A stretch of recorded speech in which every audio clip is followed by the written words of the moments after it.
It's Words and Music with Molly Tuttle at Riverside Revival for WMOT Roots Radio. It's so great to see you. Great to see you, too. Thank you for having me. Always Such a love coming pleasure. back. Always. In fact, we were here, was that like a year ago? I was trying to remember how many years ago that was. I was living in a house like right around the corner from here at the time. I think I walked to the gig, but it might have been like 2 years ago, I want to say. I don't know. I don't remember. It's kind of hard to know. I know. It all Everything just is all very melds together. fluid, you know. Especially, I mean, you are letting no grass grow under your feet. Yeah. We were just talking about this week, I've literally done planes, trains, and automobiles to get to and from different shows, and it's been a lot of fun, but yeah, I'm not burnt out yet. I'm still going. So the record is about to drop, and we've had a couple of singles come down so far, which is so great. And it's always great to have new music from you. Thanks.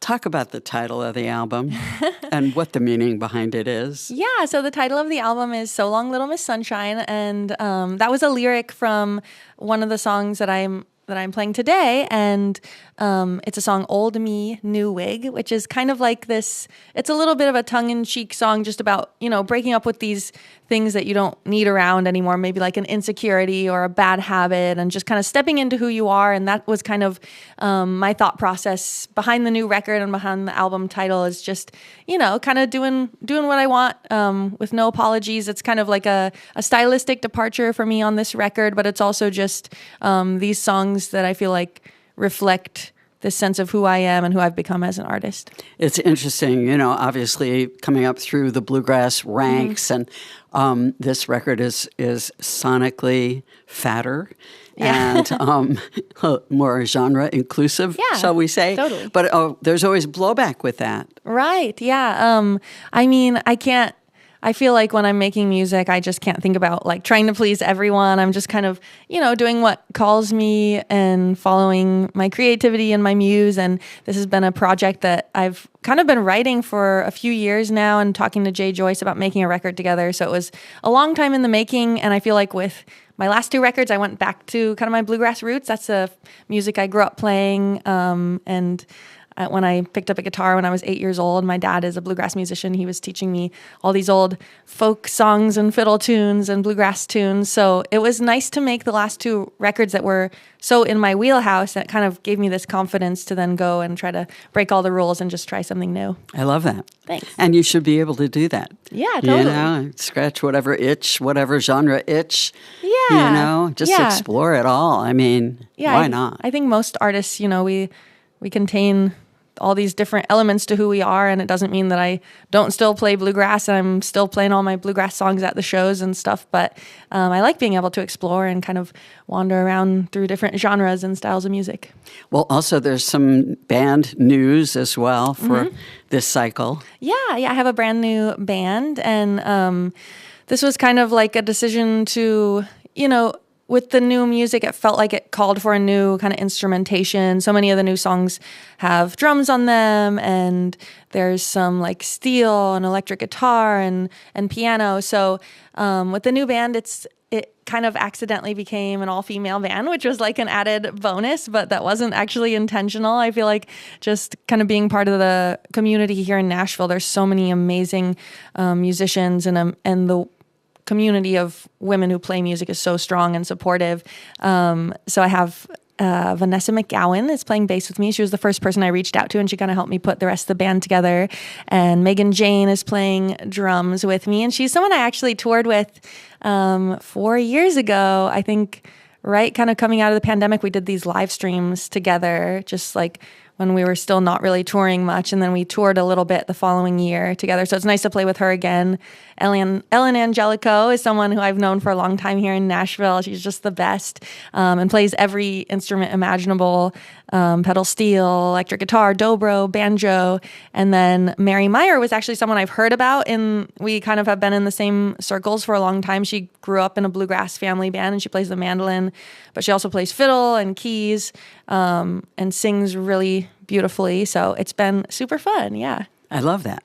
And what you're talking about, that community, I'm so happy that we get to represent that with radio airplay. Totally. And, to watch this community grow. And And again, having it be an all-female just because, not by design necessarily, totally. is such a cool thing. Yeah. On the first day when we all got together and we were like rehearsing the new songs, we we're like, this is so cool. Like, we're glad that it wasn't like a conscious effort to be like, we only want to have women in the band, but it just kind of happened organically. And I think that just speaks to how like supportive of each other we are. We want to recommend other women for gigs and, play with each other. And there's so many great musicians of all genders in this town, but it's really special when you get to kind of find those like-minded people and people that you've, been friends with for many years now. I've lived here 10 years, so it feels really natural to be kind of playing music with people I've known for a while, and we've played together in different configurations.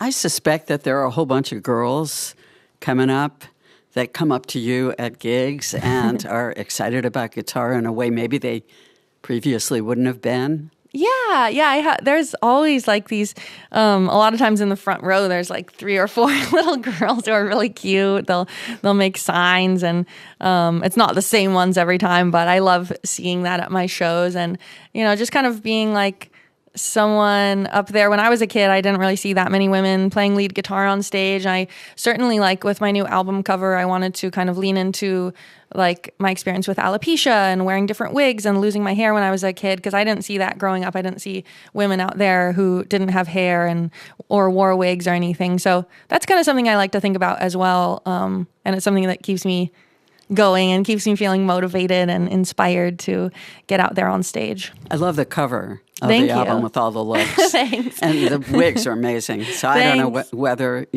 like you have a particular person that you go to for them or randomly find them elsewise when you're traveling. A little bit of both. I'll pick up wigs on the road. I got a new one like last time I was in New York and some from LA. So I have wigs kind of from all over the place. But this amazing hair stylist, Charlie, I met him actually when I was playing these shows at the Ryman earlier this year with Ringo Starr, and he works on Dolly Parton's wigs and he makes wigs, and so he supplied a bunch of the wigs for the album cover shoot. And yeah, it was just an idea I had when I saw this. It was like on Pinterest, this advertisement, and maybe it was like a hair styling company or something, but it was all these different squares of women with different hairstyles. I was like, that would be kind of fun. I knew I wanted to have a picture of me without the wig on the cover for the first time, because I've never done that before. And it felt like it tied into some of the music. Like for the first time on this album, I had lyrics about, wearing wigs and my experience with alopecia, because it is it's shaped me as a person. It's a big part of who I am. And so I thought it'd be fun to kind of explore that on the album cover and have it reflect the music. And then when I saw this picture of all these different women with different hairstyles, I was like, I could kind of be a fun concept to play with. And so we started brainstorming, like, if this specific song on the album were a hairstyle, like, what would it be? Trying to pull in the different, elements of the music from the album as well. I love that. What are you going to play for us first? I'm going to play a song. This is one of my favorites off the new record called The Highway Nose. Okay, let's listen to it for Words and Music at WMOT. Hey, it's Molly Tuttle here at WMOT, and I'm going to be playing some songs off my new record, So Long Little Miss Sunshine. The first one I'm going to do is one called The Highway Nose.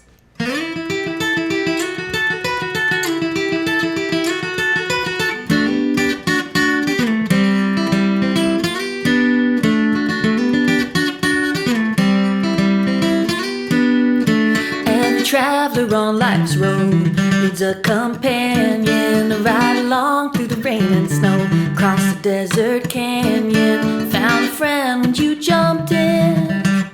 Shotgun, love to last until the journey's end. Like a river running to the ocean blue, like a million roads leading back to you. You're my destination, you're my last stop. And the highway knows I'm gonna love you till the wheels fall off.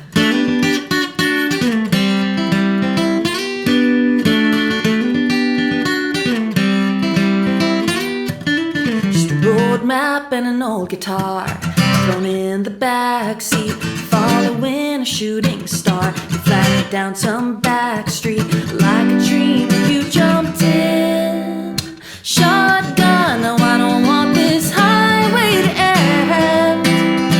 Like a river running to the ocean blue,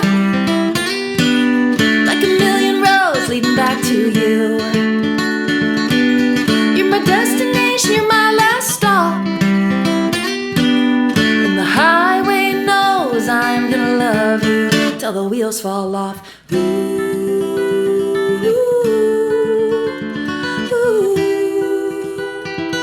Every road keeps rolling back to you.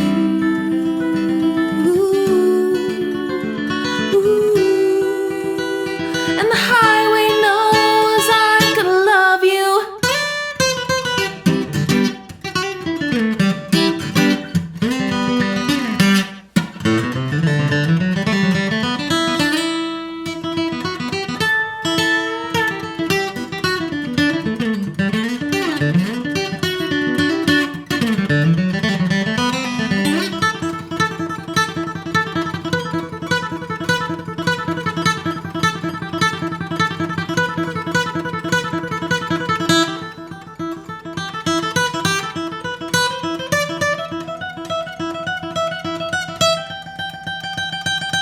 Like a river running to the ocean blue,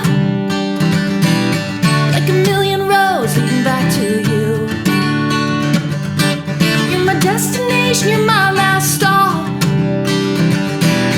and the highway knows I'm gonna love you. Like a lone wolf howls at the silver moon, like a million stars shining down on you. Destination, you're the mountain top, and the highway knows I'm gonna love you. The highway knows I'm gonna love you, and the highway knows, the highway knows, the highway knows I'm gonna love you till the wheels fall off.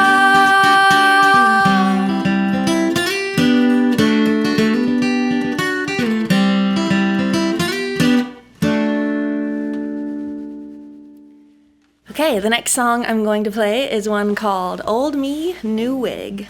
I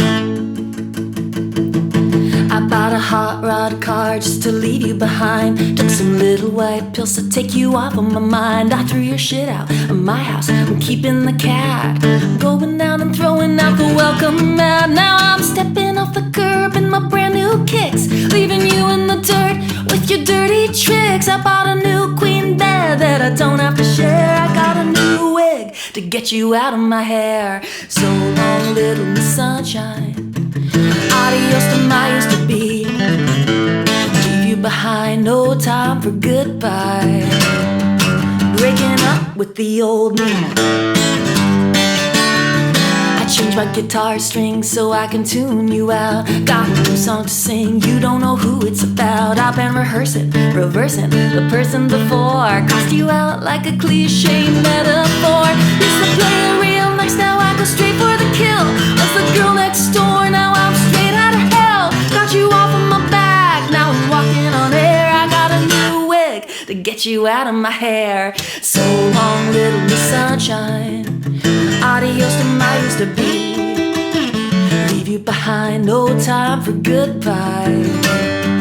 Breaking up with the old me.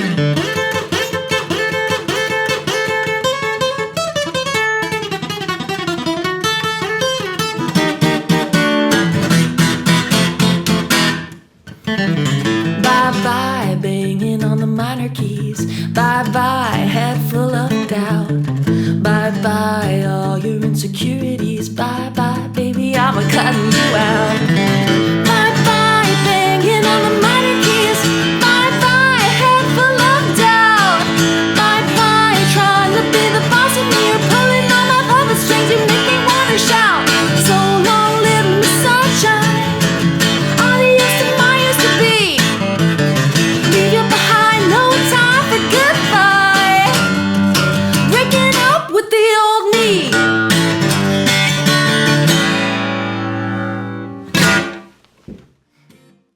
All right, I'm gonna play the lead single off my new record now. This one's called That's Gonna Leave a Mark.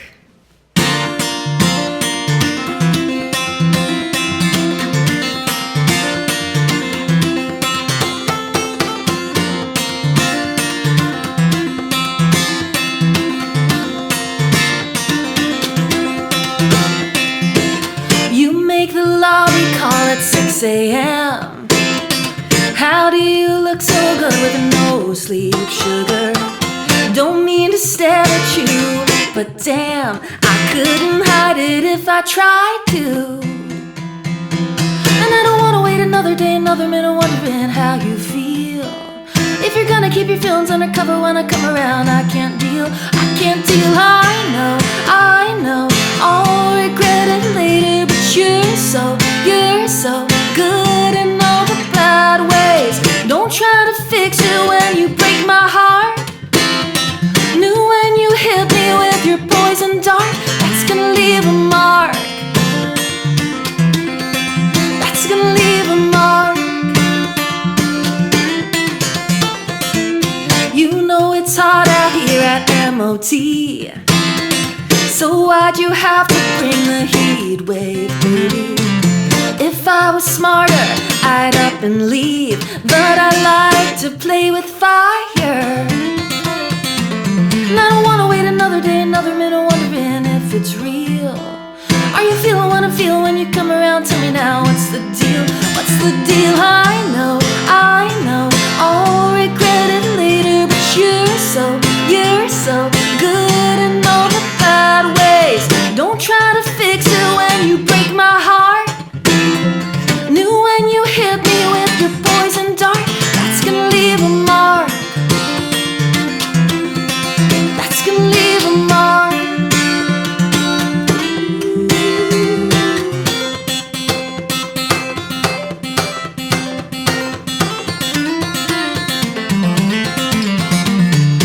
Ooh, you got a certain je ne sais quoi. Ooh, you think you got me right where you want. I'm right where I want.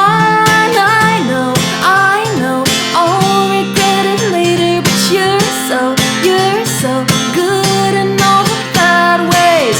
Don't try to fix it when you break my heart. Knew when you hit me with your poison dart, that's gonna leave a mark. That's gonna leave a mark.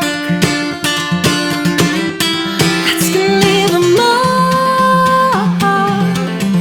That's gonna leave a mark.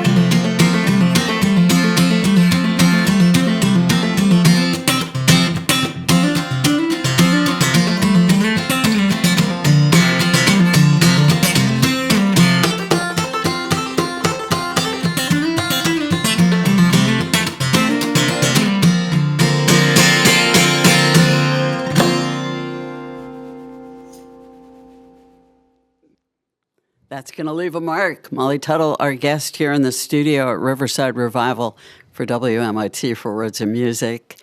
Such a treat to watch you play. Thank you. So amazing. Your Thanks. fingers fly. And it's going to leave a mark. Let's talk about that song. Yeah, that was one I wrote with my friend Kevin Griffin, who some of you might know from the band Better Than Ezra. And I met him a few years back. We actually started writing together during the pandemic over FaceTime. And I think that was one that we wrote maybe 4 or 5 years ago. And it's just been kind of sitting in my Dropbox. I have like a Dropbox of, I don't know, hundreds of songs that I'm always kind of sifting through, and went back to it. And I was like, hey, that song just kept popping back into my head. And I thought it would be really fun to try recordings. I sent it to Jay Joyce, and he was like, I think we should record this one. Like, it sounds really fun. It's poppy. It's catchy. And that was like one thing I love about writing with Kevin is he's really great with hooks and melodies and just creating these really catchy songs. And the one thing I wasn't expecting was to try playing it on clawhammer guitar, which is this style of guitar playing that I learned when I was a kid. And I was really into clawhammer banjo and old time music.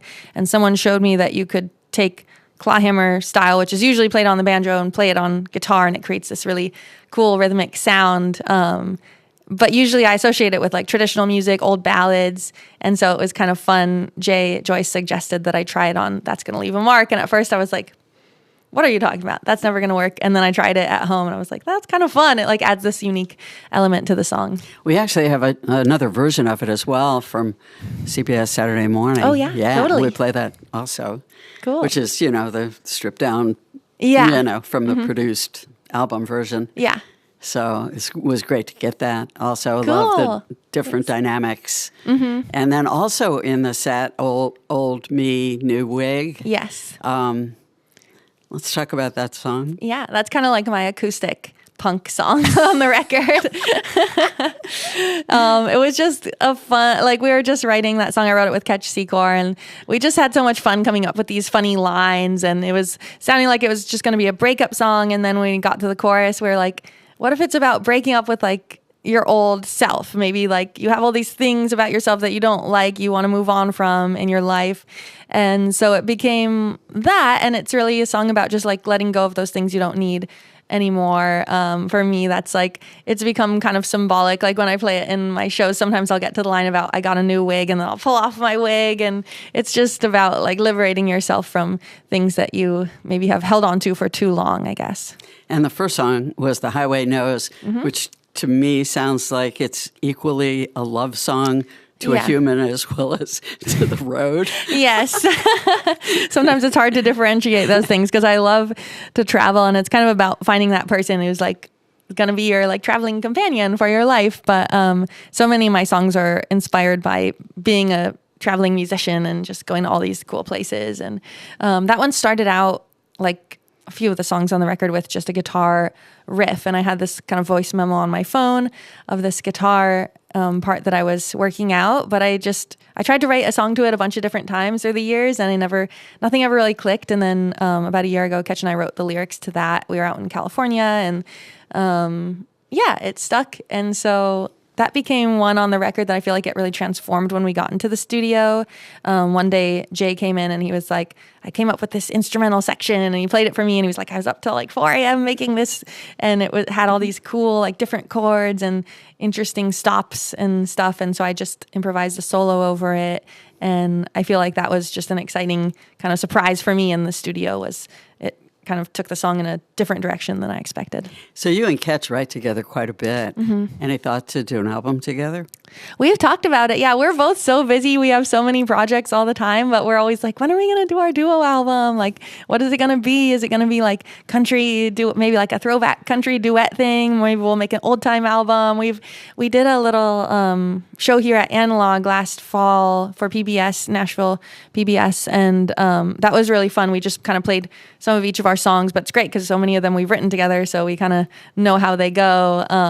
But I always love playing music with him. Maybe someday we'll have a project together when we both have more free time. Look forward to that. Thanks. Well, so since you mentioned Nashville Public Television, I want to just take a minute to ask about your history with public radio, public television, or what that's meant for your career. Yeah, it's been huge for my career. I mean, as a roots musician, those are like the biggest opportunities you're getting when you're coming up, and it helps you reach so much of your audience. Like so much of the fan base is tuning into public television, public radio. I've gotten to do so much work with PBS, which has been amazing, NPR, and just so many public radio stations across the whole country have been so supportive of me. And so many of my friends, it's like how we make our living, how we make our career, and how we reach people all over the place. So you can go anywhere in the country and people will come out to your shows. So it's really such a lifeline to people like me. It's been so important to be able to support independent artists. I mean, we're kind of at radio the last bastion. That used to be something that you would have in every city. Right. Commercial radio would support, would break new artists. And they've abandoned that, but we've picked the mantle up and we continue. Yes, thank you for all the work you're doing for us. We so love it. We love being able to overlook what's going on in town and know when people have moved here and when they're getting together with somebody else and they're making music together. It's just been amazing to watch and to be part of it, to amplify it. Well, I love tuning in and hearing like who the new people are. And Roots Radio, you all have your ears to the ground. You're always finding the new cool artists that come to town. We try. And whenever, if you've heard of somebody, pass it along. Oh, totally. We love getting the jump on things. Let's talk about your tour, because I think it goes on and on and on. It does, yeah. It starts in September and it ends in December. I'm playing the last show we're doing on the tour is I'm really excited about. I'm playing the Fillmore, which I grew up in the San Francisco Bay Area, and I grew up going to shows at the Fillmore, and I've dreamed of playing my own show there. So that's going to be a really fun way to close out the tour. But we have like so many fun special guests, Caitlin Butts and Town Mountain and Joshua Ray Walker and so many others. And it's just going to be a blast, but we're basically going to be hitting it super hard. All my shows this year are like crammed into the summer and the fall. But it's going to be a blast. I'm super excited to get out there. So you're doing weekends now? I'm doing some weekends. Yeah, I was just in Montana. I'm going back out west to Utah and Wyoming this weekend, and then I come back for a few days. Then the album comes out, and we go to Kentucky and Pennsylvania. So right now it's like home for a couple days, Monday through Wednesday, and then leave on the bus and then come back, which is kind of typical Nashville touring. A lot of artists here do that. You're like a weekend warrior, they call it. But in the fall, it's going to be a little more extended. So we're just kind of going to be on the road, going from town to town. Love it. So good. I'm so happy you came to see us today. Thank you for having me. And it's I'm so happy to always have a new record from you. Thank you. Molly Tuttle for Words and Music for WMOT from Riverside Revival.